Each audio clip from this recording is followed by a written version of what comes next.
Hi everyone, it's Nayka with Nayka. Thanks for tuning in for another wrap-up video for boxing weekend for Garcia and Redkach and J Hurd and Santana. Also, some interesting information on Alejandra Jimenez, whose test came back dirty. Stay tuned. So I want to send my condolences to the Kobe Bryant family. Just found out that he passed away also with his daughter Gianna. So my heart and my condolences go out to you and your family. It's so sad. I'm a big crybaby. I don't even know this man, but it's so sad.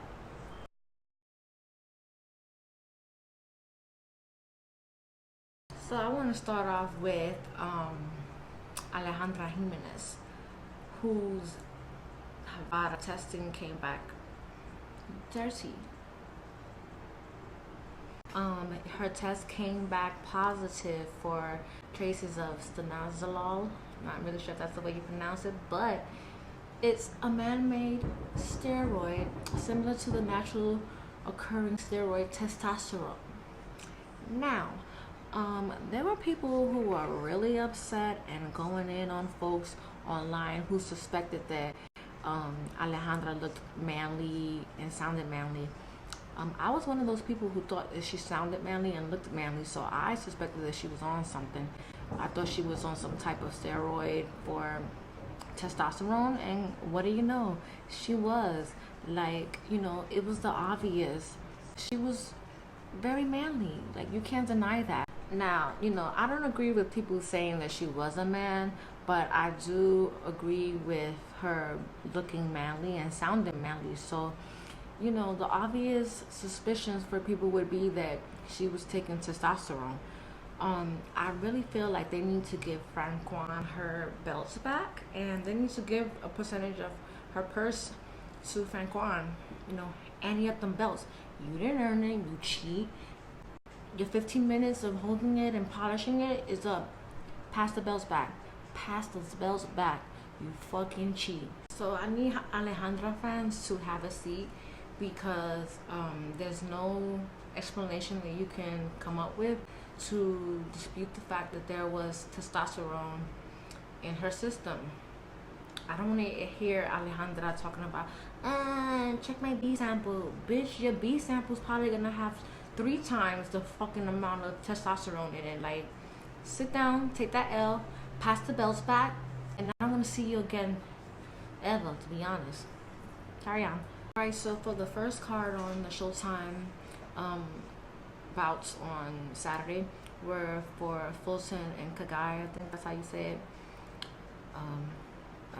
So, I think that was the most entertaining fight of the night, to be honest, because at first it looked like Fulton was just filling out the fight, so it wasn't really going his way, but then he started coming back with the jabs, and I decided that I wanted to do a little bit more accurate reporting with stats.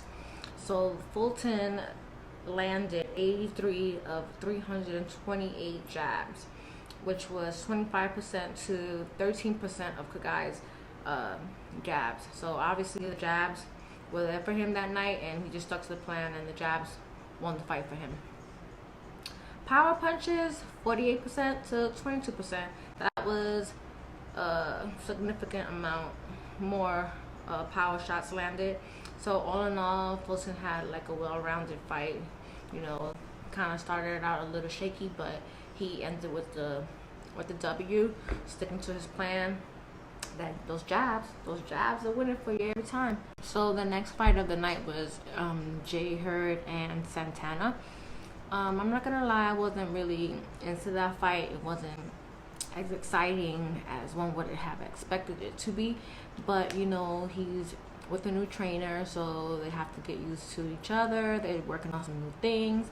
I know we all kind of like, the nitty gritty, but it's not always going to be that way. He got the W with his new laid back fighting, and that's just, that's just what it is. So for the stats on J Hurd's fight, he landed 22% to 2%. Yes, 2% of Santana's jabs. He landed 80 jabs and Santana landed five jabs. Yo, that's insane. Like, do you even have jab in your arsenal? You only landed 5 jabs, Santana. 5. So for the main event, which was Garcia and Redkach, that one was kind of a snoozer too. I ain't gonna lie. At least for me, it was a snoozer. Danny Garcia won. I wasn't really impressed because I felt like he should have gotten him up out of there earlier. Because let me tell you, these, you know, I'm not even gonna go there with the PBC thing because y'all be on one. But I just wasn't really impressed. So for Garcia and Redkach, the percentages of the fight of the punches were 51% power punches as compared to 18% power punches for Redkach. Like, Redkach was kind of taking a beating last night, a slow, consistent beating. He looked like a beat up tennis ball by the end of the night. Like, but I still think that Garcia should have got him out sooner because in actuality, you were supposed to be fighting Errol Spence that night.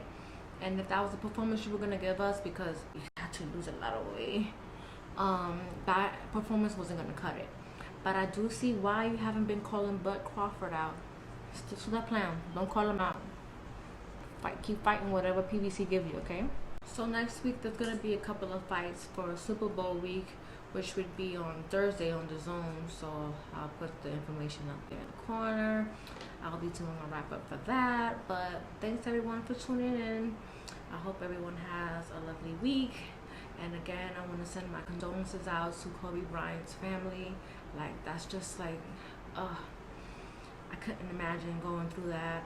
It's heartbreaking and just a sad day.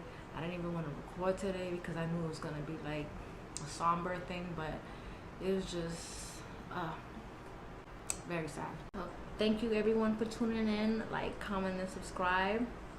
That's all you're gonna get.